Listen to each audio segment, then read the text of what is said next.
What's up? I know I'm sorry. I'm sorry I'm late. I had to fix things because I don't have things set to standard because I'm a piece of shit. But anyway, what's up, everybody? Hey, hey, hey. How are we doing? Hey, hey, hey, hey, hey. Oh, my Lord. Timmy, you're all jacked up. Everything's fucked us. Anyway. All right. We're gonna... How's everybody doing? There we go. Just got... Oh, and my camera turned. What is happening?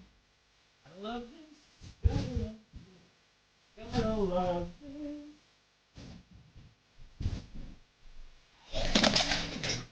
Oh no, it's breaking everything. Yep, this is what happens. Lord have mercy, I tell you what. My phone just doesn't want to play with me today. All right, here we go. We're back. Sorry, my phone decided to shut off. Why? Because we're still using my phone. All right, Timmy, where'd you go? Here we go. Timmy's back. Okay, sorry. Now I gotta go find my ellipses are over there. Standing by. Hang on. Haha. All right. There we go. Okay. Whew. We're back. Yeah, sorry. I'm still trying to get unfucked from this long weekend and trying to get the house cleaned because I haven't cleaned the house for shit since the dog died. I'm not gonna lie. I've been a piece of crap human and haven't cleaned the house for shit. Just been doing the daily. So I've been scrubbing the house. So anyway, I'm a little discombobulated. How are we doing tonight? All right. We're getting set back up.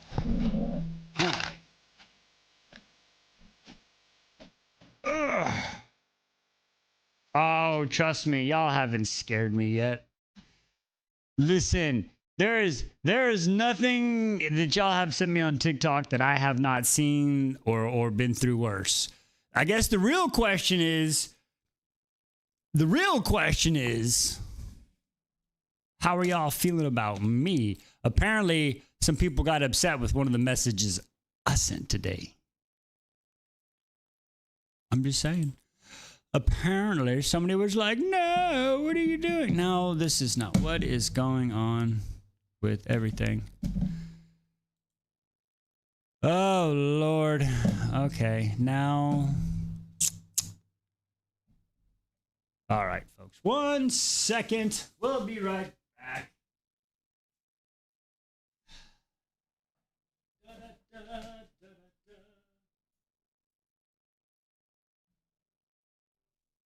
There we go. All right. Well, they didn't really get upset. Let me rephrase that. Nobody got upset. Nobody got upset. They just didn't like the one I sent. Mr. Edge, I have a nice truck. Just us for Gotham. Okay, sorry. Yes, there was that, but I put one in there.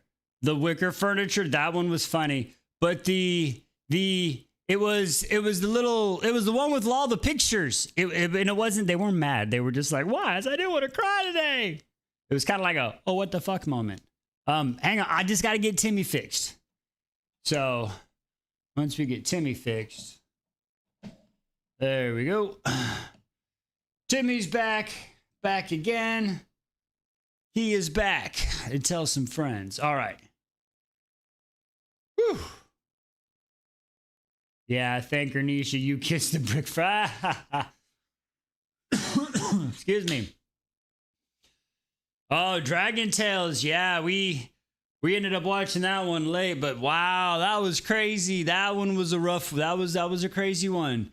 Timmy needs a wicker chair. Yeah, we're gonna try to figure out how to get Timmy and Ornisha and now a wicker chair. That could be funny. I could just put him in a wicker chair instead of the stand. That could be kind of funny. Okay, I think the camera. Oh, we're just gonna deal. My camera's all discombobulated. All right, hang on. I'm just gonna try to adjust the camera. There we go. I think we're better. There we go. We're gonna go with that. All right. Think we're under control. No, we're not. I have to find don't know where my beverage is at. But anyway, guess what time it is? The mail's here. Let's go. Here's the mail, it never fails. It makes me want to wag my tail. When it comes, I want to wail. Y'all, there's so much mail. This is one. We got mail time. There's 3 packages. We've got 3 packages. We got three packages. So, which package should we go with first? Should we go with the big package, the small package, or the medium package? Which package should we go first? Small, medium, or large? Yeah, you're good, Allie. We've been so busy too. I don't know, P. I don't know. Here to see what my wife spent my I think Mr. Raz says it was Dr. Lego. All right, we're gonna do small. We'll do the small one first. Thank you for the gift, P. All right, here we go. Small one first. Here we go. He said all the truck money. That's kind of funny. Mr. Raz. All right, here we go. What do we got? Oh, what do we got? We don't need that. All right, here we go. Ready? All right, remember, y'all see it first. Here we go. Boom! Oh, hell! That's cool. Okay, this is pretty legit. Okay, this is cool. Look, on the front, this is legitness. I like it. Picasso. Okay, it says Bat Boys, print the tour, and then on the back. Okay, y'all ready? Watch this shit. This is legit. Oh shit! Oh hell yeah! Okay, it says, Summer Court. Cast not allowed. It was one building. Bang. Autumn court, winter court, spring court. Fuck you, Tam. I love that. Fucking Tamlin dick ass motherfucker. Day court, dusk court to be determined. That's legit. Valaris, Rainbow, Moonstone Palace, Illyrin Steps, and the Hugh City. That's fucking the shizzle. That's the shit. Hell yeah. We are. Wing leader must have appropriate swag. I appreciate that. That is cool. I don't like court. Had some bad experiences. Hopefully those are better.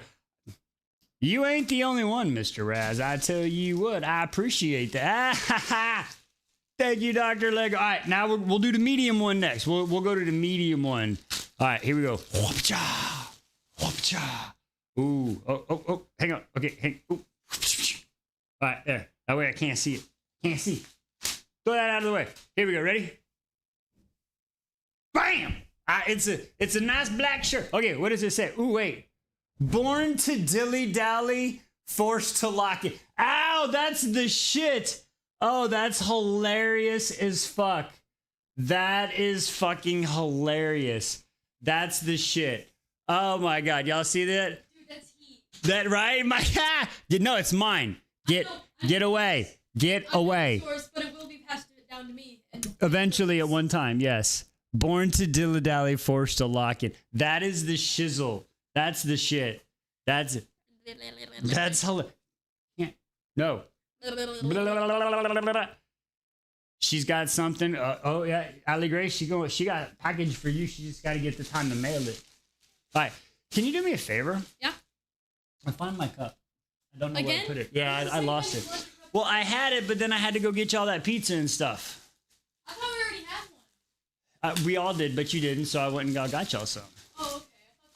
No, y'all didn't have it, so I went and got y'all one. All right, here we go. One more package. The same spot you left it last time. On top of the fucking dryer. I never got it. I'm just saying. Because I went to get y'all pizza. That's what I'm saying. I'm sorry. That was good. That was pretty good harmonized. High five. All right, here we go. Oh, last shirt. Oh, whoa. I can't look at it.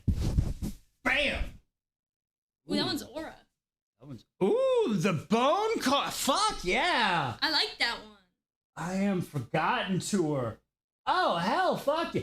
That's the shit. That's heat. That is the shit. Ooh. Look at that. That's banger. That's man. Thank you so much. All ball, no cap. All ball, no cap. Oh, that is the bomb. I fucking love these. These are awesome. I don't know where you find such cool shirts, but thank you so much. Poopy's out. Poopy came out. That's fine. Thank you, love. Thank you so much. I appreciate it. Wait, you missed it. What'd you miss, Sam? What'd you miss? Okay.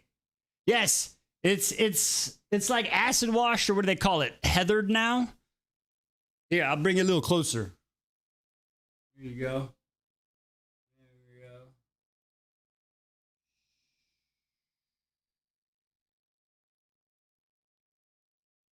Yeah, and then see how it's got the little fading? Yeah, that's the cool. And then, in case you didn't see, I mean, the bone carver's cool, but I don't know, this might be my favoritist. That's pretty fucking, I mean, come on. I'm just saying. Let's go. Let's fucking go. You know what I mean? Come on. That's cool. And I mean, I'm not gonna lie, this one, fucking sit down, Waz. These are all fucking, where do you find these cool shirts? Where do you find them? She's got a Rune hookup. She's got a Rune t-shirt hookup like I got the Rune hookup. Books a million. Ah. Thank you so much. Thank you so much.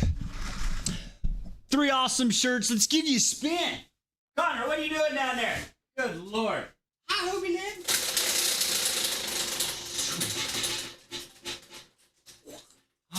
Oh, we got a cat. All right, Hobie, what are we going to do? Say hi. Oh, we were showing cat butt, Hobie. What are you doing? You were sneaking. You were sneaking in the cat butt. All right, here we go. What do we got? Ooh, the Jasad error. Let's go. Wow. I know I missed the cat butt. She snuck it in on me. Ooh. She snuck in. Well, actually, I kind of popped that cat butt on everybody. That was my fault, actually.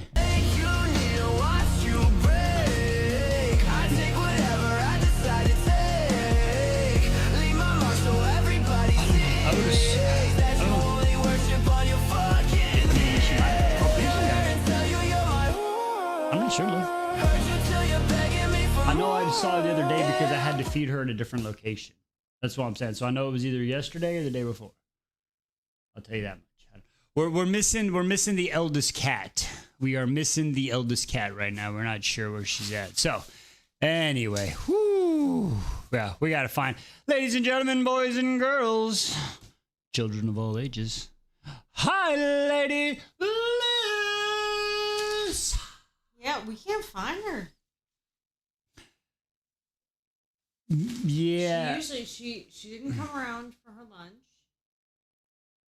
which is sometimes can happen. She sometimes skips a meal, but she's usually in a few spots, and she's not in those spots. I know I saw her for sure last night when we were after dinner.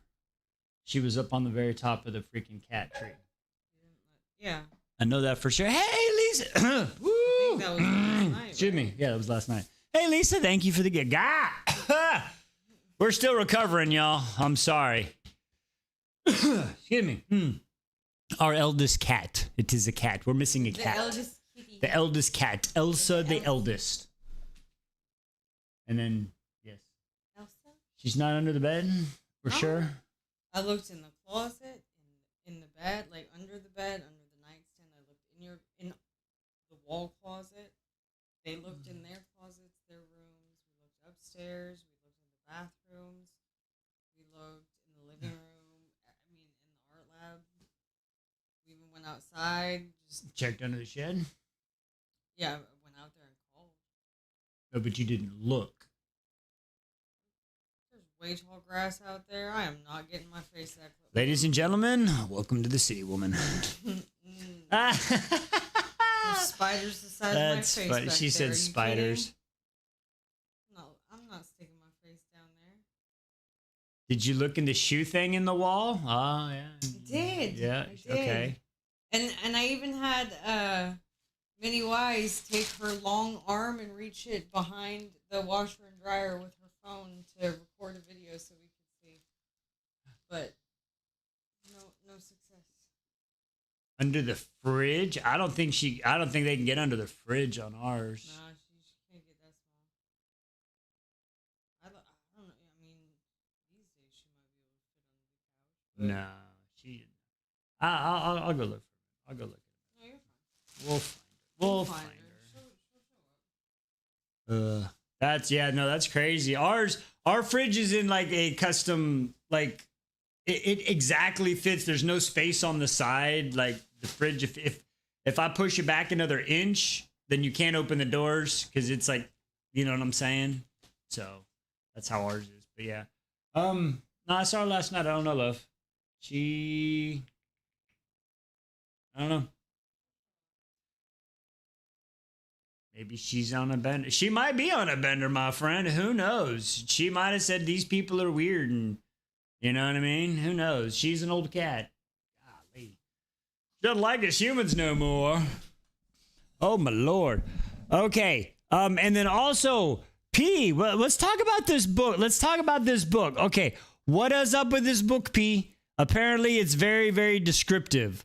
Are we talking like alchemized descriptive?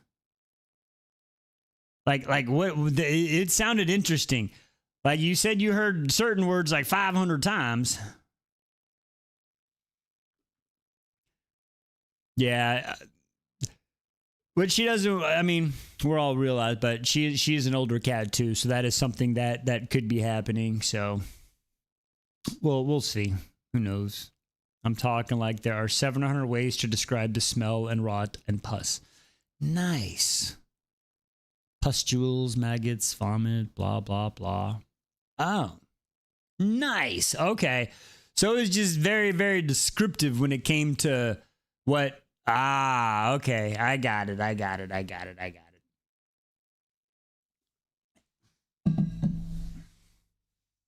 It appears to be grotesque.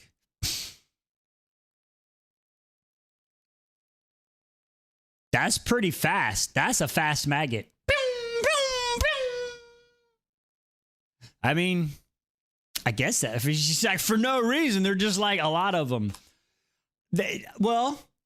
Did you get a very good image in your mind?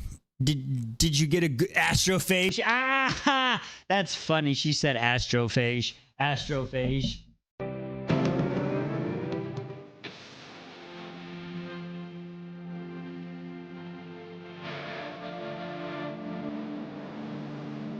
No boys. I said, hey, what's up, Q? It's gross, but nothing. It was just oh, okay. I get what you're saying. I tell you what, though, I thought that was funny when somebody dropped in the comments, started yapping, and then they were like, I didn't even watch the video. Like, then why are you yapping? Like, get out of here, my guy, with your twat waffleness. That's what I was going to say. But I didn't. I had it typed out, but I was like, nope, I have to watch the strikes on the account. You know what I mean? We talking Crown Médois? Is that the name of the book? I've watched autopsies. This was more gruesome. Ooh, that's fun. Sub E for dub. That's funny. I can't see anything anymore in her comments. What? What happened?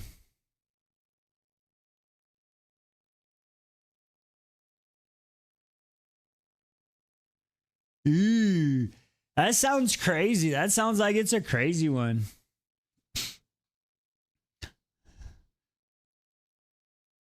Oh no, Dr. Lego already bounced out on us. Goodbye, Dr. Lego. Thank you for the shoots. Too much catnip gets the best of us. Mr. Raz said that. That was funny. Ooh. Oh, no, she's back. Yeah, they're back. Oh, that was going to... Hey, Liz, maybe find... Well, if you can find the catnip, maybe that'll help her. Chodette reported... Oh, that's crazy. He got us into this mess. Y'all are funny.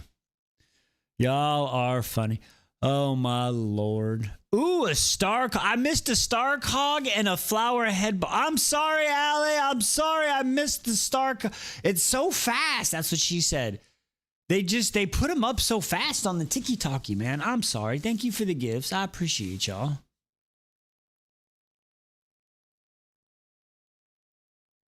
Man, let me tell y'all though. Woo, this weekend was a fun time. Hopefully Liz got some more pictures and videos coming. She's got most of that stuff, but man, that was crazy. My voice is, as you can see, it's still a little recovering, and my legs is sore. And then again, I was like, okay, summer's over. I got to do the summer deep clean because I didn't start with it because of the big boy. And yeah, so today I like scrubbed the shower. Ooh, kicked my ass and I had to scrub the floor. But yeah, no, the con was fun. Sorry. It was a good weekend. It was super, super fun. This one is as rogue. Witch rogue. We called her the witch rogue. Somebody thought she might have been a pirate rogue. That was cool. But yeah, she went as rogue and then I went as gambit. That was cool. The girl, first day, we just kind of walked around, had a good old time. My niece came down with her boyfriend, so we hung out with them. And it was the busiest year of the con. So that was cool for us. We found out that, and it's pretty cool. It doesn't seem like much, but it plays later, that our Comic-Con is considered the third largest con in Texas. If you add like fan expos and all that, then it's actually the fourth or fifth, depending on how you go. What's up, baby? Oh, so the con that is in our little hometown is the third largest Comic-Con in Texas. Yeah. If you add the fan expo, which is like multiple things, which is like current movies, like kind of like cons, but it's more current. Like all the panels are usually like older and stuff. Yeah. So they have that, but otherwise it's Comic Palooza in Houston is the largest. Then there's one up in Dallas, and then Yeah, DreamCon. Okay, that's the one my friend wanted me to go to. Yeah, DreamCon in Dallas, and then there's the Fan Expo in San Antonio, and then ours, Bell County, is third, and it hit 60,000 people this year. So that was pretty cool. But not one jinx top mine. What? And you know what's crazy? I'm still looking. As many pictures as you took with people, I took with people, your mom with Mini Wise, and the Freddy or the Foxy. I have seen almost everybody else but us. Did you know there was another dude as Gambit? Did you? I didn't see him. He was in the adult contest. Yeah. So it's crazy. Yeah. But I still haven't seen pictures of us. Makes me sad. Soon. Yes, very soon. So C2E2 is like number 3 in the country. Yeah, that one's huge. And then San Diego Comic-Con is like the largest ever. But yeah, so that was fun. No, we had a good time. And then Sunday was the kids' costume. So, Sunday we just kind of go and we dressed up again. And Liz broke out her Oogie Boogie that she made for Halloween last year. And she got to wear that. And that one, though, Sunday was really more, we were just kind of there for the contest to support Mini-Wise. You know what I'm saying? So we went there and she showed up and did her contest. They asked her questions like, oh, how'd you do this? And she explained it. And they were like, so how much did you, like, no, she did it. Oh, wow. So, and it was cool because that's her second win. So that was her second win in the contest she won 2 years ago, I believe. So that was cool. And then last year, Liz Face won her category. So it's pretty cool. As it stands now, what is super cool is Liz Face, her Jinx outfit. I don't know if Liz has put the Lady Liz has put the pictures in the cord yet. If not, I will ask her to. If you haven't seen them, I don't know if she's posted them, but she did a Jinx from Arcane, which is amazing. Now she did it in like 2 days. So she's gonna work on that for an entire year and slowly start to build. Not every day, but she's gonna work on it, and she's gonna wear that next year.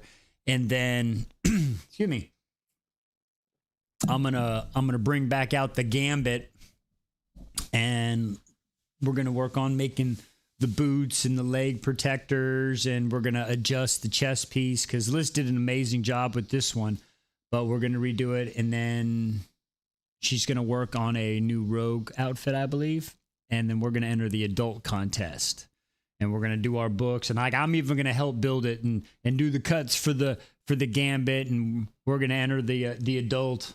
I'll be the first time, and then she'll go in like the master class, and we're gonna try to clean sweep. We're gonna see what happens. That's the plan. So we're gonna see what happens. Yeah. She went, and it was funny.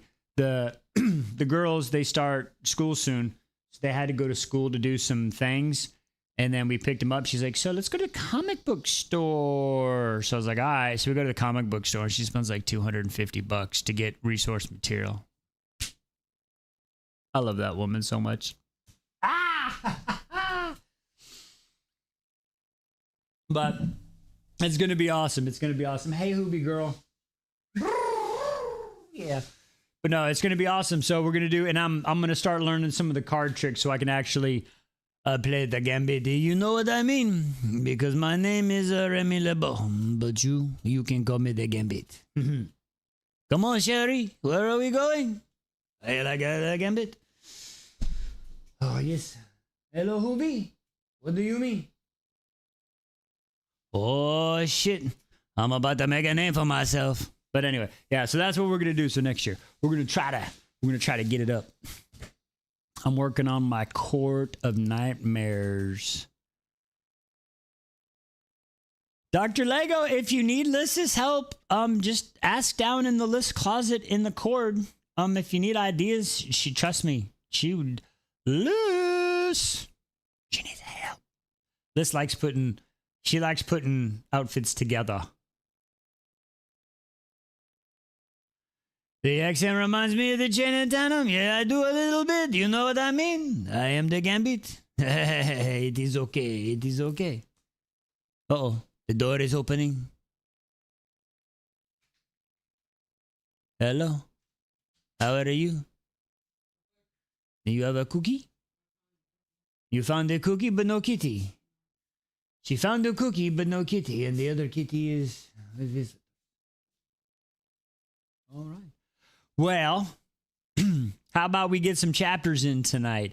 Holy crud. I know, and I wish I'm sorry I didn't have the energy last night, y'all. I wanted to, and now I really did. When I read those 2 chapters today, I was like, those were definitely freaking live chapters. Holy crap. All right. What's up, babe? You don't understand? What? What don't you understand? All right. So what happened is many, many billion years ago, there was a big bottom of boom, and space stuff left one point and went, right? It busted everywhere, okay? And then after it busted everywhere, that space stuff collected other space stuff. And that space stuff made more space stuff. And that space stuff made bigger space stuff until we have the current space stuff that we are today. Got it? And then when we're done, we become carbon again, which is the base of most of the space stuff. And then we go back out. And then it happens all over again. Got it? So again, the meaning of life, space stuff. I'm just saying. Space talk with Wise. Listen, I'm just saying that's the easiest way to describe how everything is. We all just space stuff on a rock flying through a massive galaxy that is We are just space dust with consciousness. Are we? Or are we just really The Sims? Are we just like a high definition version of The Sims? With update 2026. I'm just saying. We could be the Truman Show. We're all living our own individual Truman Show and we don't know it. I'm on a rock and it's going fast and I'm on a galactic themed. What is that? A Pishamon Africa. That's funny. That's funny, Em. Okay, so we are a multi-unit dwelling for civilization. Fair enough. I still think the Earth's hollow. I'm going to go with hollow Earth theory right now. I like that better than ice wall theory. And the entrances at Antarctica. I like that theory. I mean, I found out there were ice phoenixes yesterday. Ice phoenix. I've never heard of an ice phoenix. Instead of I'm on a boat by a lonely island.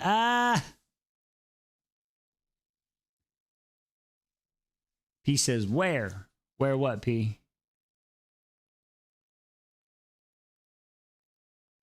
It's Captain Jack Sparrow.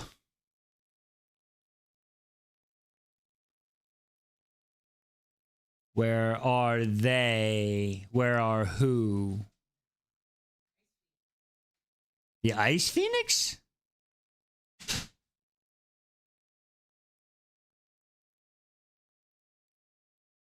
Ice Phoenix. I don't know, but it said in the book, she was reading a book that there was ice phoenixes. That's what it said. That was crazy. And I didn't know that's how you pluralized phoenixes. I was like, what the fuck is that? Phoenixes. I'm just playing. Which Starside? This Starside. What are you? You know what? Y'all messing with me. All right, Courtney. Have a good night, love. Thanks for stopping by. P just messing with me now. That's all she doing. I see it. I get it. Okay, here we go. Let's get busy. I can't wait for Wise to get the mic drop one-liner Eris gives. Oh, haha. P refuses to read this book.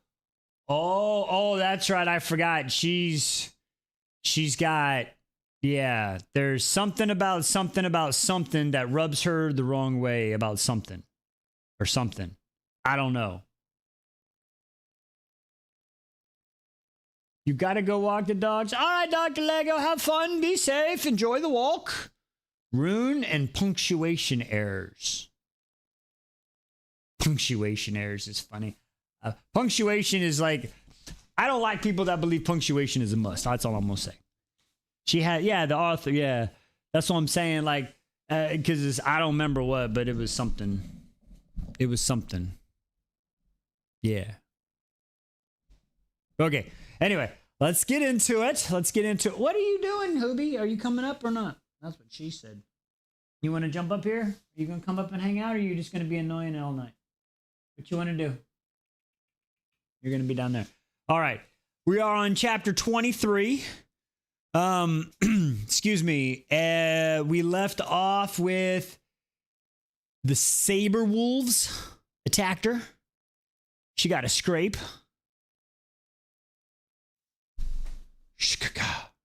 on her leg. Had to use the blood as an antidote. And then the bats came and got her. And then Raker saved her. Ah, yes. And then the mist. What are you doing? And then the mist opened up. Okay. How would I know what people mean without punctuation? What do you mean? How do I mean? I pay attention to what the fuck they're saying. What?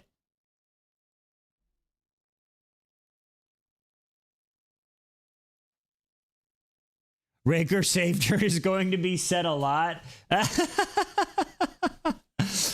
Like Raker's character is so weird. I'm like I don't understand. Like apparently everybody needs a Raker, but he's like a chode. I mean, he's not really a chode. He's just she's a strong, independent woman who don't need no man except for this Questral. Exactly. And Raker just happens to be the strong, independent man that she needs. But like, what is his deal? Why is he so? No, we don't need a Raker. Are we sure? Listen, we might not need a Raker, but I'm pretty sure there's a few people that will take a Raker in any way they could get him. In a cave, out of a cave. See, Belle is all about us some Raker. Belle will take this one. She will take that for the. Belle's like, I will take this one for the team, y'all. No, don't worry about it. I got you. Thank you. Belle's like, I got it. That's hilarious. Belle likes her a masked man.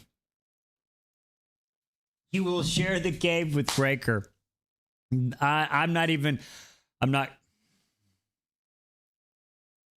We're not gonna say nothing. We're not gonna say.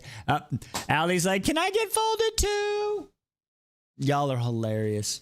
All right, so we're on 23. Raker just saved her from the saber wolves and the bats, and then the mist opened up.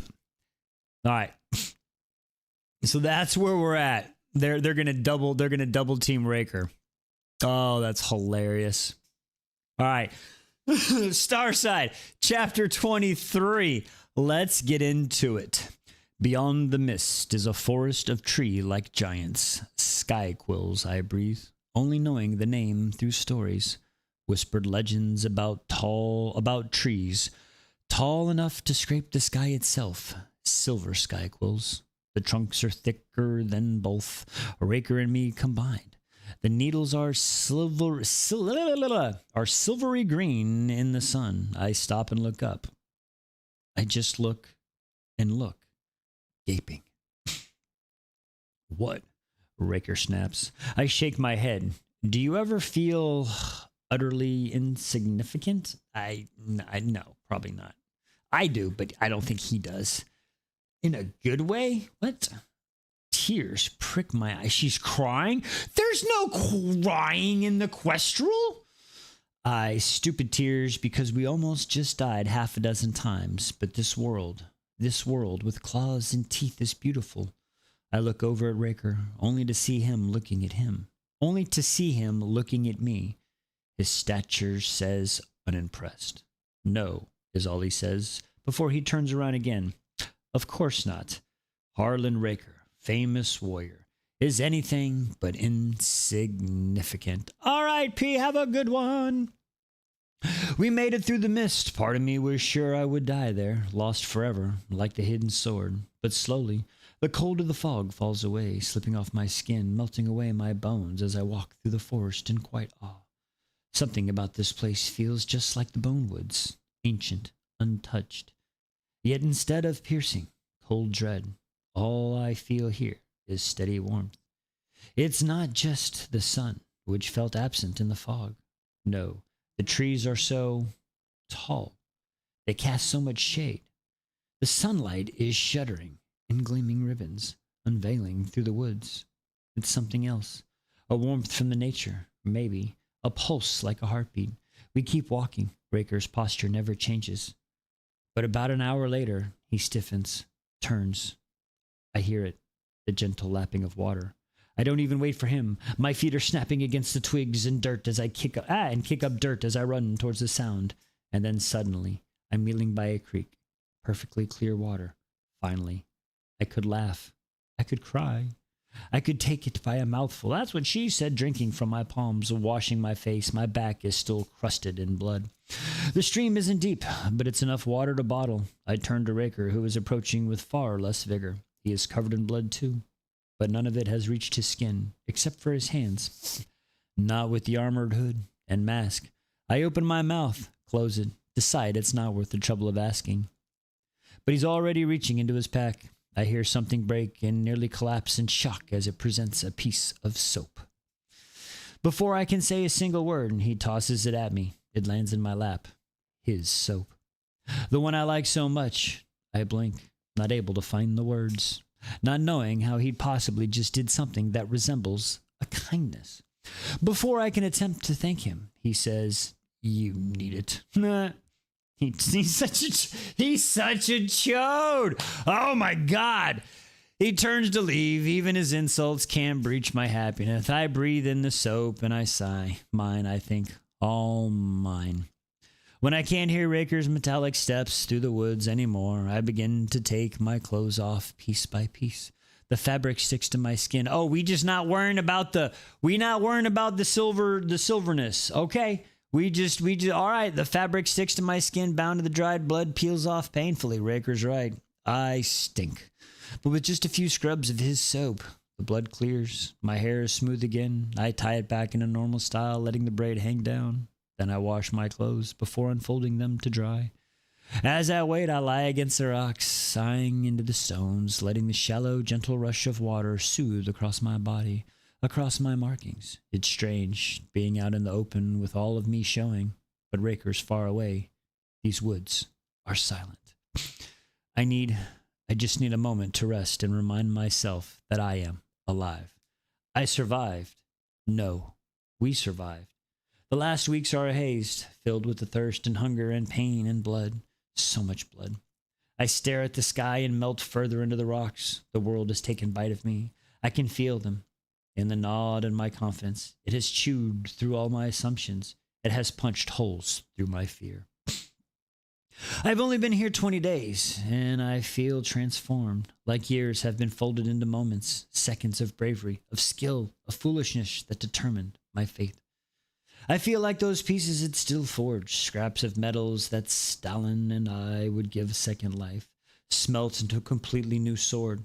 I'm not sure what I've turned into, but I know I am not the same. And some of those new pieces, some of those shards of strength I found in this world, they were forged by Raker.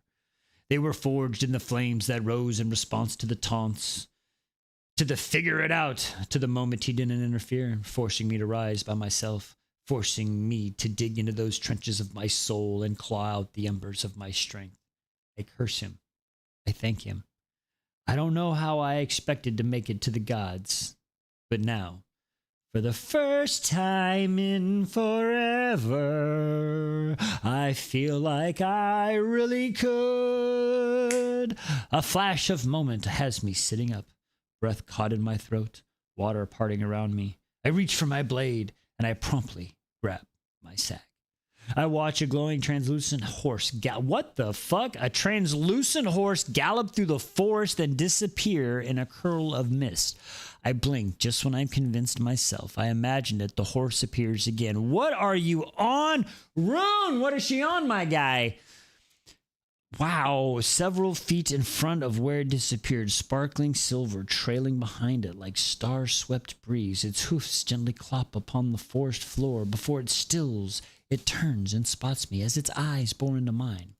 I don't feel a single ounce of fear. Maybe I should, especially as the horse canters in my direction, stopping only at the edge of the stream. Yeah, Starside was... We tried, and we try our best, Em. We try our best. This could be another illusion, I think. Another beautiful thing I'm supposed to fear. Slowly, I rise from the water. I keep my sword in my grip, just in case. I walk over toward the horse, expecting it to be spooked. But as I get closer, it simply dips its head. My silver markings glimmer beneath the stream of sunlight as I reach out and touch. It's cold as ice, ba-dum-ba-da. Its mane is soft as silk. Its fur is coarse. I smooth my hand between its eyes, and it huffs out of its nose. Beautiful. Before I can get closer, look. The horse takes off again, making a circle. I watch it go still. Then it runs right toward me again. This time it doesn't stop. Shit. I'm about to leap out of the way, and when the horse careens off the ground, flying above me, jumping over the stream and landing, then becoming another curl of mist, it doesn't appear again. I didn't read about those in the book. Both wonder and dread filled me as I consider that there are even more creatures out there unreported or undiscovered. Knowing Raker is probably sighing deeply at ever regretting giving me a shard of his soap, I go back to the stream. I twist my clothing, squeeze out the remaining water before putting them back on. I don't have time to let them sit out and dry more. I really should see about getting more clothes. I think I stepped through the forest, looking for Raker. I doubt he went far. In the direction he headed in, shrubs brush against the base of the sky quills, their leaves coarse and pointed toward in various paths. A sweetness pierces the air. It's hard to see anything buried in the thick knotted green, but I carefully piece through the leaves until I catch flash of color. My eyes widen. Huckleberries, elderberries. I pick several.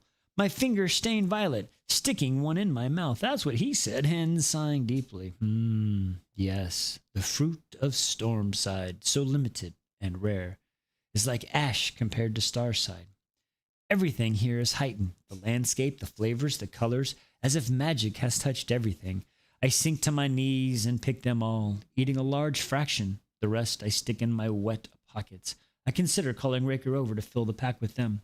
I'm so happy. I hardly noticed that a shadow has stolen all the light from the forest. God bless America! And that the already quiet woods has gone deathly silent. Until a sticky glop of something hits my shoulder and slides down my freshly washed clothes. God damn it, Arnisha! Oh, shit. The fuck is happening? Where's my sword? In my water. I'm ready. I'm telling you, man. All right, here we go. Until a sticky glob of something hits my shoulder and slides down my freshly... I'm more pissed that the damn clothes were just washed. I scrunch my nose, sap. I look up at the tree and stop breathing. A bear larger than the tree themselves is on its hunches looking down at me? Fangs full, mouth parted, drool dripping. Another stream falls directly onto me, sliding down my... But still, I don't move until it throws its head back and roars, rattling with furious foundation of the forest, sending me to the ground, trembling hands clutching dirt. I watch its maw remain open, and from its mouth a silver glimmering stream of pure and utter power pierces the sky like a blade. Magic! It has magic! I scramble to my feet, and I fucking bolt. This wasn't in the book. But if this creature is anything like the bears on Stormside, it'll have poor vision. I'll rely on hearing and smell. Its drool will mask my scent, won't it? And as far as its eyesight, it won't be able to spot me easily through the trees. That's what I tell myself as I run for my life, and the heart in my throat, sweat spilling down my skin. She just took a shower! Then I hear those ancient trees steadily snap like they are no more than twigs, and any hope of surviving the beast turns to dust. Yeah, you saying it right, Timmy. What the fuck? I look over my shoulder, and the bear is on all fours, bounding through the woods with a singular focus, cutting down everything in its path. Long needles erupting from the back, sharp as spears. Fuck! If this bear doesn't kill me, Raker certainly will. At the very least, he is never letting me use his soap again. Why does trouble always find me? Well, you don't really make good decisions all the time, but I'm digressing. I was there picking berries. Why couldn't this happen to Raker instead? Because Raker doesn't pick berries. The beast lunges, falling just short of me with such force that the woods shudder. I scream, "Ah!" As I am hurled forward from my knees. I watch as the bear opens his mouth with a sickening snarl. And I know what that means. I throw myself to the ground as another beam of silver light shoots out, pulsing with power, slicing through the forest like a scythe, cutting everything around us down. Those great trees fall. They fall and fall, snapping with ear-splitting cracks. I see a chance for cover, and I run, heart in my throat, as all those glorious trees come down around me. One crushes at my side, nearly taking me with it. Another blocks my path. I scramble over it and keep going. They keep falling. They're so large that some fall together, leaning, creating cages as I run as fast as I can, knowing all it would take is one to fall on me and turn me into nothing more than a pool of blood in these ancient woods. The bear does not stop. It crushes and splits these fallen trees as it haunts me. As the forest continues to break apart, I run. I run towards a shard of light beyond the fallen trees, a hole in the weave of this forest, and I launch myself through it. Suddenly, he's there, stepping out of the tree and into my path. Thank you for the gift! On the other side of the woods, a raker seems to sigh with his entire body. I need to make a raker button where it's just... It's a sigh. Oh, that will be funny. His entire body sees me bellowing at the top of my lungs, clothes still wet, trees falling behind me, a massive bear at my heels. Sometime in a half hour I was bathing, he seems to have found time to clean himself. Because his hood isn't covered in dried blood anymore, neither is his armor. The ground lurches. I can feel the beast's breath on my head. The trees I just ducked beneath now shatter into 1,000 splinters. Some hit my back, piercing my flesh like throwing stars. I gasp at the pain, but I keep going right toward Raker. He does not turn and run. He stands his ground, pulls his sword from his back in a flash, whoosh, as if though he was going to cut right through the towering beast. He doesn't get a chance. From nowhere, an arrow the size of my leg slices through the forest and sinks right into the creature's heart. It ceases, gasps. Ah! Then it falls. It falls and slides, dragging up dirt and slumps to the roots, coming right towards me, eyes alit with silver from its breath. I trip and am nearly crushed before Raker yanks me to the side, out of its way. Fucking gods, Eris, he growls. His sword is still up. An immortal steps out of the woods. A man is holding the largest crossbow I've ever seen. Its wood is pure silver, as if carved from a tree, and the land of the gods, just like the metal-tipped arrow currently buried in the bear. He glances over at us, nods in greeting, then proceeds to climb the beast. He's muttering to himself as if taking notes. He sounds excited. In a flash, he unsheathes a massive glimmering saw and begins to cut the needles right off the bear's back. I look over at Raker in question, but his gaze is still locked on that immortal. His grip is still tight on his sword. I take a step forward. Another.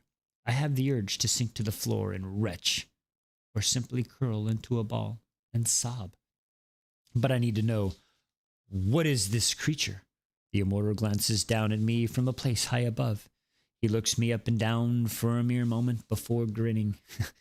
He has flame red hair, tan skin, and bright golden glittering eyes. He has the body of someone who has done extensive fight training, perhaps for centuries. He's handsome. He tilts his head at me in faint amuse, as if taking in my notice. Then he turns back to the spines. I think he ignores me before he says, "This is a steel claw." I glance down at the bear's claws and my breath hitches. They're each longer than my sword, glimmering in some ancient material that is decidedly not steel. The immortal seems to track my gaze because he says, "Not really steel, but stronger than most metals, molded into swords, make them stronger, made into weapons itself." He nods towards his arrow, and I notice its tip is made of the very same matter. Interesting. And the spines contain some of the most potent poison ever discovered. I raise a brow at him as he unceremoniously collects almost all of them. "And you are what, a hunter?" He flashes a white, perfect smile. "Precisely." He turns fully toward me. "Thank you, by the way, for drawing him out.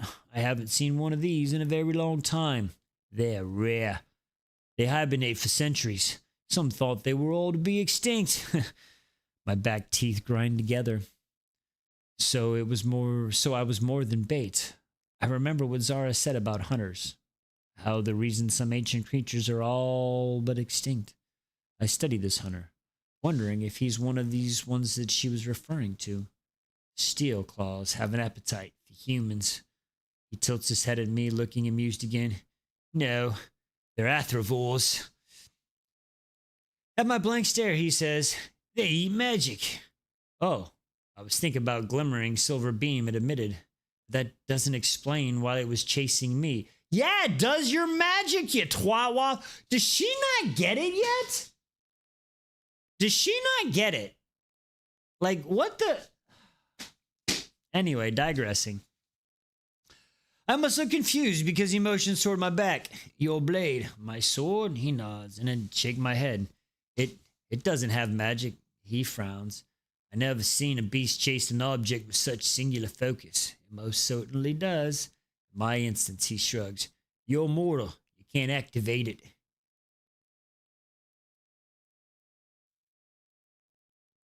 I don't think it's spoilerish, Em. I think it's her. I think it's her in her silver spot. That is a theory I have. I think it is her silver magic. I think she part magic or something. Maybe she had drank some magic before. You know what I'm saying? But anyway, I digress. Where were we? You're mortal. You can't activate it. Both Zara and the book said scales and claws and bones from magic creatures can be melded into weapons to give them a shred of their magic. Is that what mine has? I reach back. I trail a finger down the hilt. No wonder so many people are after it. All at once, I remember the fact that this is an immortal. With a barbarian, with a balarak full of weapons. If he wants this one, it won't take much effort for him to steal it from me. I take a step back, as if sensing the direction of my thoughts. He flashes that smile again. Not to worry, human. I'm more of a bow and arrow man myself. Your sword will go for a pretty penny, I'm sure. He pauses, his lips considering. But it would also likely cost me my head in the process, and I quite like my head. He winks at me. You seem like you like it too. I scuff. He just smiles wider before shrugging. A blade like that isn't worth the trouble. I look over at Raker. What's up, baby girl? The other person who might steal this blade from me. Peter doesn't spare me a glance. The immortal looks over at Raker too, then seems to pale. His smile dims, especially when you're guarded by that, he says simply. Especially when you go by that, he says. I almost kneel over at the thought of Raker being my guardian. Someone who has particularly promised a death that is, who has practically promised a death at his hands. I want to laugh, but I don't. Better the immortal thinks Raker will protect me, and I suppose he does when he wants to.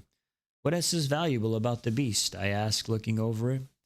Well, his saliva has healing properties. You must feel them. I look down on myself. I feel sticky, disgusting, but I turn over my hand. The scratches, they're gone. That's when I remember the half-dozen daggers and wounds sticking out of my back. I gasp, pulling one out before clenching at the pain, before feeling the wound heal completely. The saliva will dry. And will its magic dry with? I won't take the chance. Jaw tight, I take them all out, sealing my lips, keeping from screaming, until they are just blood-tipped shards of wood at my feet. When I glance back up, the hunter is still cutting off spines. You're lucky, you know. Few immortals have survived a creature like that, let alone humans. Lucky he was here when he had massive arrow, I think. I dig into my pockets until I find an empty vial. I approach the bear, the vestige of fear still prickling across my skin, but I grit my teeth against it and I climb up the beast's paw, fist my hand into its fur and ascend until I am high enough to reach its mouth. I wince at those fangs. How close were they to cutting me to pieces? Slowly, I begin to collect the saliva still pooled below its tongue. Who gave you those? The hunter asks. A healer, I simply say, not wanting to get the immortal in trouble. Perhaps it's frowned upon to share with humans. It's not like she ever told me her name, anyway, and perhaps for this very reason, but just hums in approval. Those are useful. They don't shatter. Good quality. When I'm done, I climb down and study the rest of the creature. I have little use for poison. Even those fangs in my pocket from those wolves seem almost useless now. They would have done absolutely nothing to this slow beast. But maybe not completely useless. I turned toward the hunter. How did you get here? I asked. That crossbow is enormous. That's what she said. He wouldn't have just walked all this way with it on his back. And he must have a way to transport the spines he's collecting. His eyes narrow. He lets out a high whistle. Then another shadow casts across the forest. My bones clench, remembering how the bear towered over me. I take a step back. And a dragon. What? Dragons! So, okay, I gotta talk after this chapter. Somebody please remind me dragons. I have a question about the dragons. A dragon lands with a trembling force right between us. It stretches out his wings, dabbling in light, filtering through the sheer forest green webbing before the claws tipping them sink into the dirt. You have a dragon, I breathe? He nods proudly. This is Invira. Invira just huffs. The steam she emits is cold, like what I imagine a winter breeze is like. I can't stop the questions spilling out of me, especially when this immortal seems so content to answer them. Did you claim her at the beast tree? He shakes his head. I freed her from a snare when I was very young. He frowns, looking at the jagged scar on her foot. I notice she's missing a talon. Not all hunters feel the same code, he says sadly. And the code is, don't kill anything that doesn't first try to kill you. I like it. Interesting. It seems like a loose code, one with more than enough room to allow for innocent creatures to be hunted and sold in parts. That it can be too upset at a hunter, given he just saved my life. I have 1,000 more questions, but I look up at the trees. Those curls of buttery sunlight filtering through the forest are weakening. It won't be long before the light is gone completely. It's not just shelter from the demons I'm after. No, I want a way to travel quickly, to make up some lost time. I pull the fangs from my pocket and show them to the hunter. He raises a brow. Saber wolf? I nod. Where did you find one? The mist. At that, the hunter looks at me again. Me, then Raker, who I can feel has shifted closer to my side, but still hasn't said a single word. You're here on a quest, aren't you? I nod. He frowns down at the fangs. I suppose you want me to offer you passage. I nod again. That's exactly what I want. He seems to consider that. I don't trust either of you on my dragon, he finally says. Not with swords like that. I frown, and I'm about to open my mouth again when he continues. But for those fangs, I will procure a creature that will get you out of these woods. Save you 3 days' journeying at least. Safely, I say. His lips purse. Fine, safely. Ha! I'm telling you, gotta be specific in these motherfucking stories, y'all. You got to be specific. Maybe I shouldn't trust the immortal. Probably not, but I mean, what are you gonna do? But it doesn't seem like we have many options. If Raker opposes my plan, he doesn't say so. You have a deal, I say. I toss the fangs up, and the immortal catches them with breathtaking speed. He hangs them on his balric. Then he turns back to the spines. I wait just a few more moments before saying, well, the immortal smiles at my impatience. It would take a few hours to lure out such a creature. A few hours? My eyes slowly rise to the sky, back to him. I try to keep my voice as steady as possible, even as my hands turn into fists. We don't have a few hours. The demons? The immortal looks amused. You're safe here from them. I stared at him, bewildered, and he just laughs. You'll see. Night is not dark in places in these woods, but water. It's not the only element these creatures fear, he says.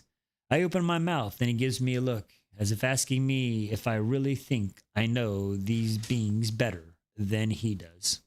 What's up, babe? Oh, yeah, I heard you found her in the background. Nice. We got one. Fine.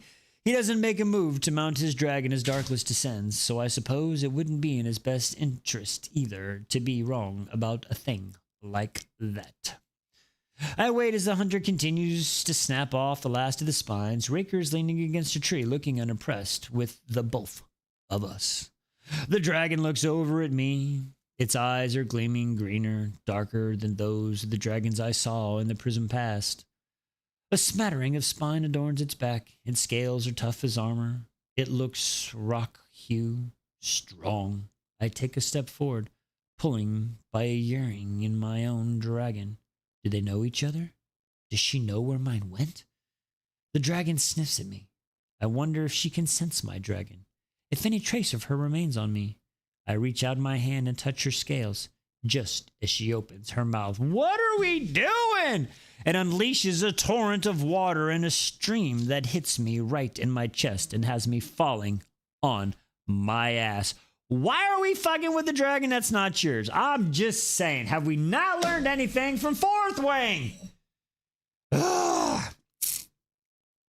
Slide my ass along the ground until I hit Raker's legs.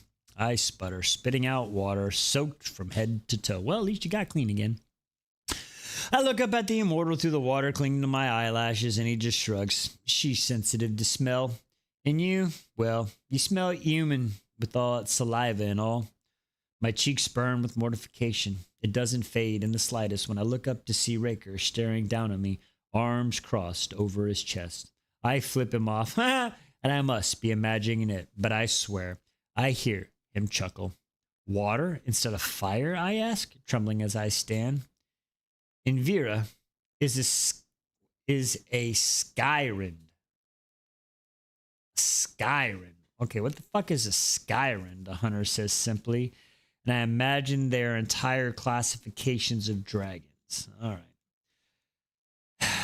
So is it like wyvern or dragon? 2 or 4 legs? This matters to me. I take a shaking step, wanting to get away from them all. Maybe go curl up and die of embarrassment without missing a beat. The dragon sits back and beats its wings in my direction, sending me back onto my ass with a force. My braid blows and a sharp wind and my eyes water. She doesn't stop until I'm mostly dry. Thank you, Minerva, I say through my teeth. When the hunter is done collecting everything of value from the beast, we begin walking through the forest. His massive bow is tucked in his side, almost as tall as he is. He keeps a single arrow clutched in his other arm, hoping to catch something else, I ask. He smiles his pure charm. There are plenty things to ensnare in these woods, he says. I roll my eyes. I am holding a frozen apple in my palm, and the hunter tosses at me from a pack. It stings just the slightest bit, and it's smooth like glass, but said it would draw out the creature we're looking for. What the fuck are we looking for, y'all? What kind of shit is about to happen? I just hope I'm not being used as bait for a deadly creature again. Exactly. As darkness finally settles over the forest like a blanket and the stars come out, I look up to the sky and stop in my tracks. The forest is not a dark place at night. The hunter wasn't kidding. Fireflies make an entire constellation through the trees, orbs, and galaxies. I inhale a shaking breath. My eyes burn, watching. To my surprise, the hunter stops too. I saw a single firefly once. It flew by my window, and I shook my sister awake. We both pressed our faces against the glass, marveling at it until it disappeared. We stayed up several nights after that, taking turns at our post by the window, but it never returned. She would never believe this, never believe that there was a wood where thousands would gather. This world is a beautiful place, I say. He nods. It is. He signs, and the sound is deep. Resonant! That's why I like what I do. I get to see the quiet places, the pockets of these worlds that the beauty has not been disturbed. I just threw my back out by sitting down and cleaning up Bebop toys. Emily, that's not good, Em. You stop. Don't do that. For a moment, the blood, the fangs, the fear all falls away. It's like staring at the night sky, seeing only the stars and not the darkness. I stare so long that they become nothing more than blurs of light. A part of me, a wall inside shifts. I use the hate fire. I use the hate flames, but I cannot hate this. There is beauty even in monstrous places. Even in monsters themselves. One of the fireflies dip low, close enough to touch. I reach up, and the hunter grabs my hand in a flash. His touch is gentle as he sets my arm back down. Careful, he says. They're poisonous, deadly to humans. I spin to face him, perplexed, and he just laughs. Learn this. Some of the most beautiful creatures in the world are the deadliest. Hello, ladies. Sorry, my bad. I look over at Raker, but he's just not looking at the fireflies. He's not looking at the stars. He's looking at me.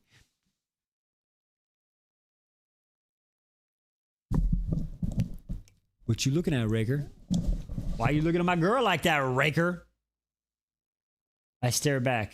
I can't see his eyes, but I feel his notice piercing me. Our gazes are like blades between us, skimming, dueling. The hunter keeps talking. There's an elk, for example. We call it Florist Fang. It has 5 rows of teeth, but you would never know. It's beautiful. It usually has flowers in its antlers, like a crown. Yeah, we remember that.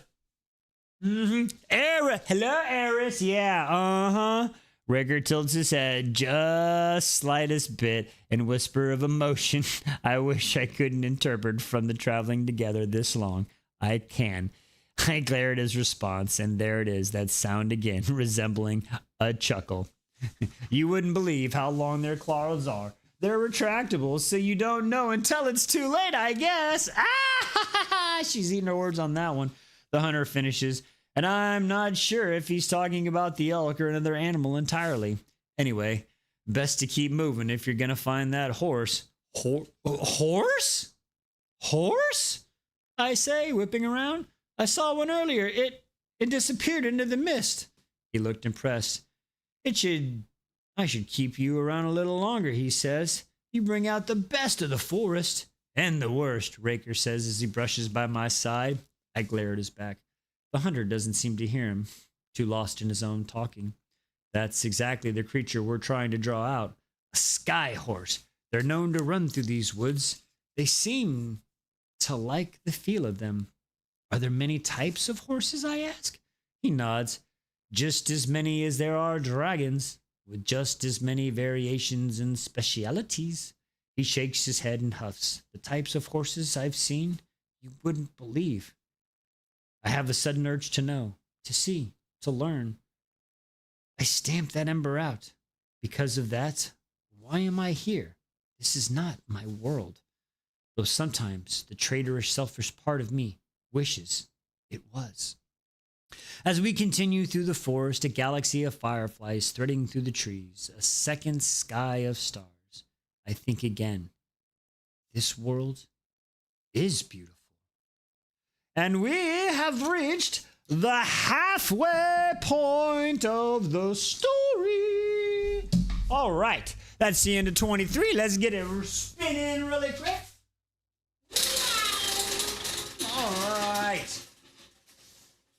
Who we got Allie, we got Belle, we got M, we got my beautiful wife, we got DW, a balloon script. So welcome to you.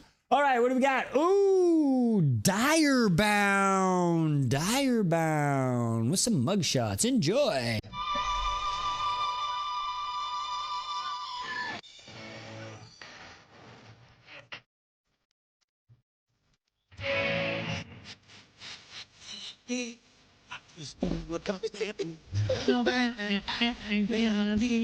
I'm just following my destiny. I'm just doing what comes naturally.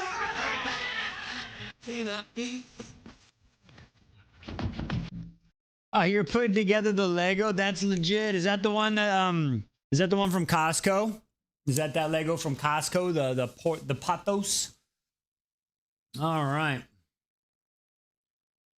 How many can I be? Nice, nice. That's awesome. All right, here we go. On to chapter 24. Let's get into it. All right. Arnisha's there. Dragon wise. Oh, yeah, dragon. Okay, question. Thank you. Okay, we got to talk about some shit real quick. Literally, we got to talk about some shit real quick. Okay, dragon poop. All right, we all have the question like, fourth wing, where did the dragons poop when they fly out like horses? They just drop a turd where they want to, right? Cool. No problem. If these dragons do that, what does their poop look like, y'all? They eat gemstones. Are they shitting glitter from the sky? What is this? What is this madness? I'm asking. This is a legit question. The dragon ate fucking rocks and gemstones. So are they shitting baby rubies like princess cut? Are they cubic zirconium or are they just shitting glitter? That's what I want to know. What is happening with the gemstones they eat, motherfuckers? Because they got to poop them out. I'm just saying. Plot hole that I don't like right now. I haven't been sleeping good because of this right now. Seriously. Is it glitter? Or do they make baby like princess cut gemstones that you can put rings on? Fucking stab myself in the face with that. I'm just saying. Like, we're going to go with the glitter theory? All right, let's go with the glitter. At least it's a theory, right? Let's just go with the glitter theory. Maybe I need to make a video on that tomorrow, just to stand alone from the chapters. Maybe I'll do that. And are these dragons? Okay, they have different kinds of dragons. Are these wyverns or dragons? Does anybody know? Or pee, glitter, and poop? Ooh, they could do the peep and the poop effect. That's a good question too. See, these are the things that people want to know. We got to figure this out, y'all. I'm going to make a tiki-talkie on it tomorrow. We're going to find out. Plain poop comes down frozen from the atmospheric pressure, so frozen glitter. I like it. Maybe it reverses the process and the stones go back to regular rocks. We're going to go with the glitter? All right, let's go with the glitter. We're going to go with the glitter then. Glitter it is. All right. There we go. Sorry, that was a serious question though. And you know what made me think of that though? No shit. I mean, I know we're talking about shit technically. Excuse me. I was showing Liz a picture. I think it was in House of Dragons. It was one of the scenes and it showed two people talking and there was a dragon turd behind them. And I was like, oh shit, it's a dragon turd. Wait a second. These dragons eat gemstones. How do they poop? It was one of those type of things. So anyway, okay, digressing. These dragons shit glitter. We just don't know how many legs they have. They could be wyverns. They could be. They spit water, not fire. They could be waterins. All right. Let's get back to the story. Focus. Hang on. I got a button for that. Lock in, Wise. Lock in. All right. Locked in. Ooh, I have a shirt for that too. Hang on. I got a shirt for that. Ooh. I got a shirt. I got to stop dilly-dallying and forced to lock in. All right. Lock it in. Okay, here we go. Chapter 24. The hunter manages to catch a creature called a Hellas. A Hellas. Okay. The hunter manages to catch a creature called the Hellas, about the size of me, covered in spikes, that rolls through woods, mowing down everything in its path. What the fuck is this? We're assuming that their digestive tract breakdown thing. Well, that's what I'm asking. I mean, are we going to say their digestive enzymes are so good it breaks it down into poop? Is it colorful poop at least? You see what I'm saying? I'm just asking questions. Okay, sorry. Focus. So he's finding Hellases, which are like spiky roly-polies that roll through the woods, mowing down everything in its path. Lucky this one wasn't in a pack, he says as he pulls out his arrow. They're menaces. They kill countless creatures on their way to their prey. Which part of them is valuable? He shrugs a shoulder. I just figured you both were hungry and their meat is always tender. I wouldn't mind a bite. That's how we ended up sitting on the forest floor, the fireflies moving in glittering current above. The hunter gets a pile of logs together, then reaches into the pack. I expect him to produce a flint rock. Instead, he unveils a sharp, brilliant orange and red. He uses his knife to slice off a small piece. The moment he throws it into the wood, it ignites. What the fuck? This dude got like instant shit. That's cool. Beside me, Raker makes an unimpressed sound, and the immortal notices. He must think the hunter's lazy or weak for using magic instead of making the fire himself. I, on the other hand, am very impressed. I stare at the luminous rocks in hand, lips parted, and the hunter grins and says, I thought you'd like that. Want to hold it? I nod, and he throws the stone at me. It's like a hardened flame. And as much as I've hated and feared fire, just like the fireflies above, I can't help but admire this rock. It's smooth, slightly warm to the touch. What is it? I ask, handing it back. That's fire glass, he says. He shrugs. I use it when I feel lazy or when I want to impress a beautiful human. I blush because no one but my family has ever called me beautiful.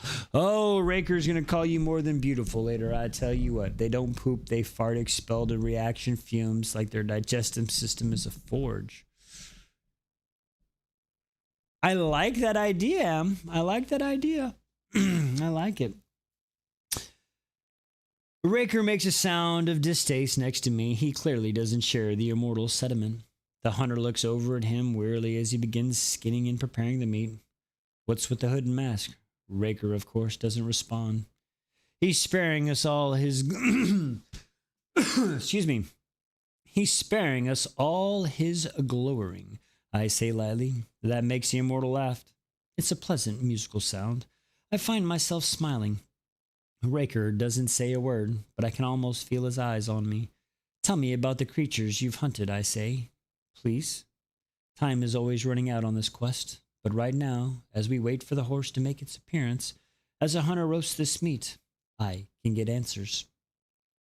The hunter smiles. It's like he's been waiting his entire immortal life for someone to ask about all his conquests. He tells me story after story, face alive with excitement. Like he's reliving every moment, every blush, every brush with death, every chance encounter. He tells me about the Hunter's Guild, about the rarest beast he's ever seen, some that no one has ever been able to capture. He tells me his biggest customers are typically heirs of the great house, who have the means to pay for the most, and who are always desperate to have better resources than their counterparts. Especially lately, with courting season arriving, he says, rolling his eyes.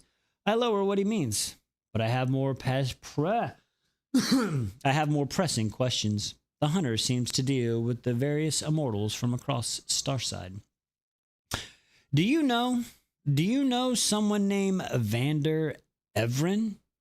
Stalin didn't tell me to find him. Stalin did tell me to find him. The gardener mentioned him. The gardener's mention of him has me curious. That curiosity only glows as the hunter pales. His easygoing smile fades completely. How do you know that name? I'm not going to tell him about Stalin. I'm not going to answer him at all, but I'm going to wonder why a man who just single-handedly took down a beast as large as these trees, who hunts monsters for a living, is afraid of a name. Damn, that's like that other guy's name from the Potterland. We don't say that name, huh? I say as much, and the hunter still shakes his head. Some heirs spill more blood than these beasts. Vander Everen is one of them. Do not call upon him unless you want to be next in his long line of deaths. He's an heir? Why would Stalin have his name of the Lord of Starside? And why would he tell me to find someone this dangerous? So he's powerful? He huffs a laugh. He is power itself. He looks over his shoulder as if someone could be listening, watching. This is the second time someone has said something about being able to summon Vander Everen. How would I call upon him, I ask. You don't, the hunter says, his voice firm. If you want to live, you don't want to. Trust me. And if I do? I press. He sighs. His gaze flicks into my sword. Then you summon him from a duel in the ancient way by drawing blood, piercing a great blade into the ground, into magical ground, and calling his name. Okay, so you got to draw blood, pierce a great blade into magical ground, and call his name. I wonder if her sword is his sword. I wonder if her sword is his sword. I swallow, summoning an immortal lord for a duel. Summoning an immortal lord for a duel seems like a sure way to lose my sword in my head. So why would Stalin tell me to find him? Clearly looking to change topics, the hunter pulls a satchel of spices from his pack, and he's collecting across Starside. Seasons the meat, then Oh, we found her. Where was she? Oh, she was outside? Wow. Okay, cool. He's collected across Starside, seasoned meat, then serves it. I take a hesitant nibble and my tongue ignites in flavors I've never tasted before. Varieties of salt and dried garlic. I eat every bite, listening as the hunter continues recounting his various adventures. When the fire is put out, the sky horse finally appears. It approaches. My apples steady. And this isn't the same horse I met before. No. This one is so tall. I have to hold my arm up just to offer it the fruit. It sniffs the frozen apple, huffs, then takes the fruit in its mouth. It chews, ice shattering against its strong teeth. After a few seconds, it spits the core onto the ground. The translucent fur deepens before my eyes, darkens to the most glorious silver blue until it's solid, it's fully solid. It huffs, its breath cold against the top of my head. Keep feeding it apples and it'll keep going for as long as it can, the hunter says, handing me a simple satchel full of frozen apples from a larger pack Indra carries. Raker stepped to my side. I try not to let my worry reach my face as I stare up at the horse, but he reads me immediately. He scuffs. I can almost hear his voice in my head saying, of course, you can't fucking ride without a saddle.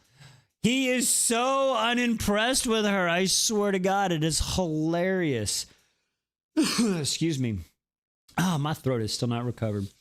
It is not like there were many opportunities to learn. I've only ridden a horse a handful of times, always with the saddle, and one of those times was during the culling. Raker shakes his head. And then in a half moment, he's gripping my waist and hauling me up onto my horse as if I weigh absolutely nothing. My shoulders hike up, the horse is freezing. I lean forward and run my hand down its neck. I scratch behind its ears and make a pleasant sound. I tense as Raker climbs on behind me. Of course. There's only one horse and two of us.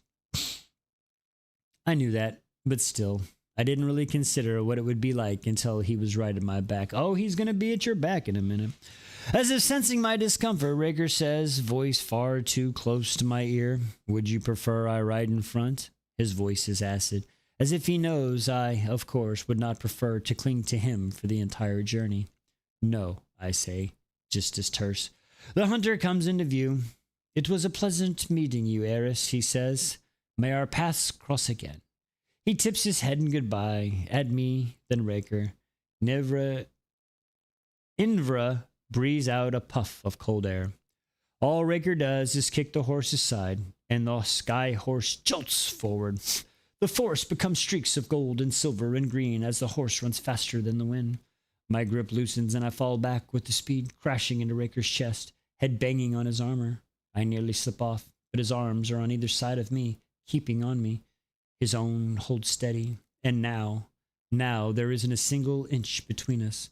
Our bodies are completely flush. My ass is between his legs. His thighs are bracketing mine. It shouldn't make my skin prickle. It shouldn't make it as hard to breathe. I have seen what his body can do. No, you haven't. I should fear it, but I don't hate him. But that doesn't mean I am blind to his attractiveness. I wonder if he senses all that my heart is racing, or that I can't even form a single coherent thought. My muscles are tense, my awareness awaiting narrowing to the feel of him.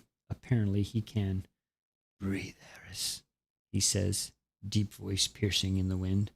Even as it absolutely does nothing to slow my pulse, he shifts back, as if to put some space between us. as if knowing that's why I suddenly relieved myself to be a statue. But we're going so fast, I just slip right back between his legs. Not that kind. Soon. He's in armor. I know that. I'm just feeling the metal. But we're so close, and I'm so cold. But he's radiating heat. I'm leaning back slightly to get closer to it. I'm wondering what it would feel like if he wasn't in his armor. Oh, you're gonna know. If he was in fabrics just as thin as the ones that I am brushing uncomfortably against my heated skin. I must be losing my fucking mind. Especially when Raker lets go of the horse with one hand and uses the other to take my hair in his fists.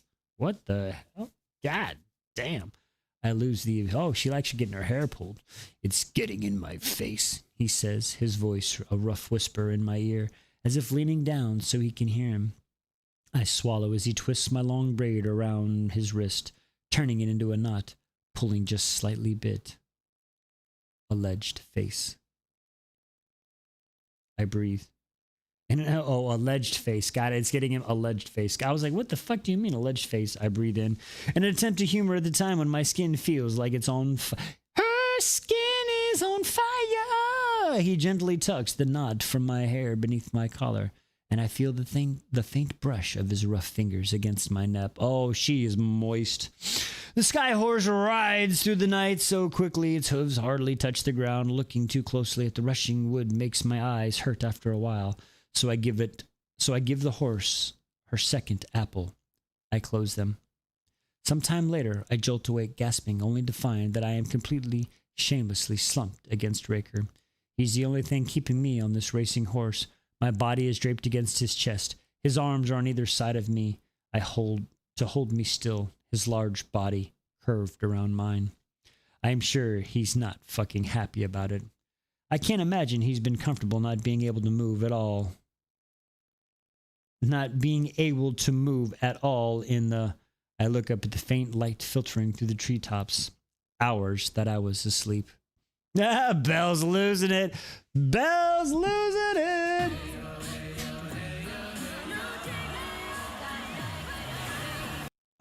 I'm sorry, I say, trying in vain to scoot away, straightening so at least not plastered against him.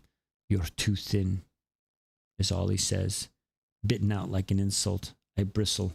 Most of us exactly don't get enough to eat, unlike the king's guards.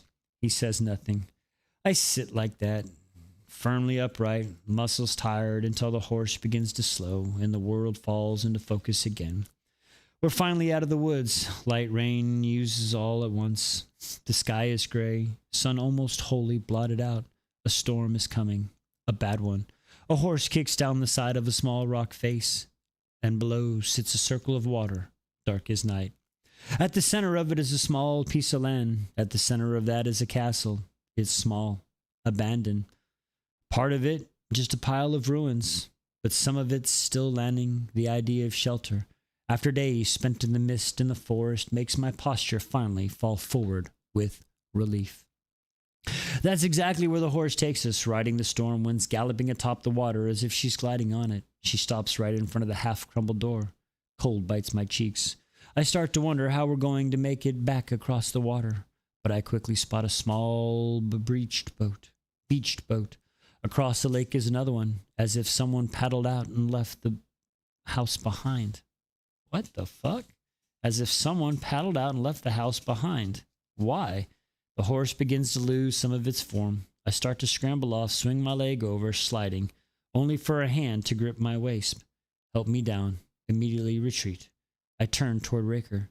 He's already unsheathing his blade, stepping inside the ruins. The horse huffs above me. She's rapidly deteriorating. Some of the rain is going right through her now. Thank you, I say. Handling her the last apple, she takes it, but doesn't bite, as if she's saving it. Then she takes back off across the black water until she's just another wisp of the storm wind. I wait for Raker outside in the freezing torrent. Then he's gone to check to see if it's safe, but he doesn't return. When I see a faint curl of smoke coming from one of the few remaining chimneys, I walk through the door. This must have been a beautiful place once. Now, it's hardly standing. Most of the ceiling is gone. Rain falls through the large holes that look almost shredded by the massive talons. Nature grounds up through the windows and across the floor, deeper into the home. The damage is worse. Some rooms are just piles of collapsed stone. What is this, Harrenhal? Others look like everything inside has been stuck out. But I follow the warmth toward one room that is almost fully intact. At the back of it sits the hearth. Raker is crouched in front of the log. His armor is in a pile of the floor. He's back in that light material, along with his hood. I crouch next to him, and he visibly stiffens. Carefully, I reach my hands towards the flames, bearing the flash of unease that always forms when I'm near the fire. Excuse me. Thank you, I breathe. Closing my eyes, his warmth melting through my bones. I didn't know how cold I was until I felt his heat. Raker grunts out something next to me. When we're both warm, I turn to him. My next lesson, I say, reaching for my blade. My shoulder feels normal now. I have the bear's saliva to thank for that. And Raker stands. I'm not training you anymore, he says. A fold forms between my brows. I raise. What do you mean? His voice is sharp, quiet. It would be a waste of time. This again. You said you'd teach me. I changed my mind. I blink, and I don't understand. Just hours before, he was speaking to me, making a sound that almost resembled a laugh. Where is this coming from? Is he jelly? I don't know. Why is he suddenly being so cold again? Because he's a chode. But he turns, fast as lightning. You want a lesson, Ares? Don't run into a fucking deadly mist. Don't approach deadly creatures. Don't look into wonders something like that will hesitate to rip your throat out. Don't say that this world will kill you in 1,000 different ways is beautiful. I stare him down. He stalks forward, so I'm forced to tilt my head to keep my gaze up inside his hood. He does not speak to me. He never does. But it seems like now he can't stop. Now he needs to let me know exactly how he feels. You are the most reckless person I have ever met. Danger is drawn to you and you run right towards it. It's like you're courting death. It's like you're trying to take me down with you. I didn't think it was possible, but his voice gets sharper, colder. Every day I think you couldn't get any more foolish, and every day you prove me wrong. I flinch like I've been slapped. I have survived this far. He just laughs, and it is mean. It is cruel. He steps towards me. You are only alive because my blade stood between you and death. And I am fucking tired of it, Eris. I am not your savior. I am not your guardian. I frown. Is that it? The words from the hunter got under his skin. He looks me up and down, and I can imagine that beneath his mask he is sneering. You want to die? Fine. Keep going. But I won't watch anymore. I open my mouth. I close it. I want to say 1,000 things, but my throat tightens. The only thing that comes out is, you need me. He needs my map. He wants my sword. I need you. He laughs again. Cruel sound that makes me feel like I am no better than dirt. You, the reason behind every trial, every problem, every attack we have faced. He shakes his head. No map is worth this. No, I'm better off without you. He snarls. My eyes burning. I feel the tears slide down my cheek. And that only seems to anger him more. He steps right in front of me and says, you are weak. You are foolish. If you want to live, turn around, leave your sword, give up. You don't have what it takes to survive this. You never did. I don't want to. I don't fucking want to. But I start crying in earnest. A sob escapes my lips. He just shakes his head. Go home, Eris, he says, then walks past me, past the fire, out past the rest of the ruins. Damn, he is pissed, y'all. What the hell? Oh, let's get another spinneroonie.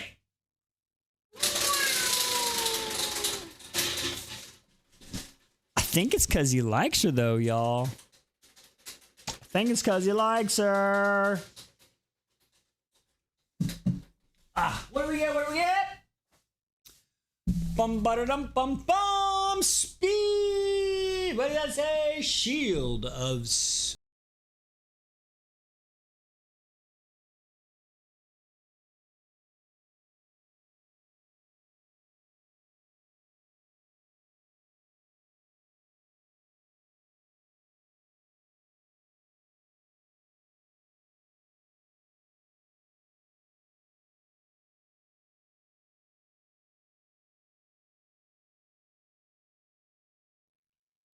Yeah, she went outside. So Elsa is the one cat that we let go outside. She will go outside to use the bathroom sometimes.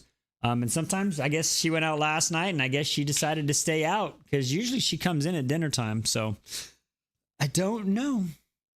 But yeah. But with that being said, ladies and gentlemen, my friends, I'm going to stop tonight because as you hear, my throat is still going through it from this weekend and I want to save it because we are going to read tomorrow. So I will continue on tomorrow, but I'm going to stop there on the live tonight, try to give my throat just a little bit of a break. I will continue on tomorrow during the day, 25, 26, 27, 28. I will get 5 in probably to 29, depending on how it goes. And then we will get started. We will be back tomorrow night. So I hope we will see you then. I want to thank everybody for stopping by and hanging out with us. Dr. Lego, thank you for the shirts and the swag. I appreciate you so much. You don't even know. Thank you. Thank you. I hope everybody, I feel the end of the book needs to be read live. Oh, absolutely. I'll make sure. What chapter, Em? Like what chapter? Let me know. Just what? I think there's like 47 chapters. I have a list. I'll have to check, but we'll definitely do at the end of the night. At the end of the thing. We'll definitely finish the book live. I'll put it that way. We will finish the book live. Anyway, with that being said, thank you all for stopping by.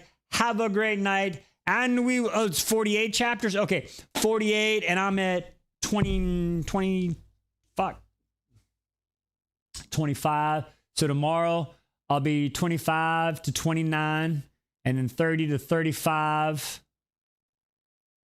Yeah, we'll get it live. Don't worry. We will finish it live. I promise. All right, everybody. We will see you next time. Have a great night, everyone. Bum, bum, bum.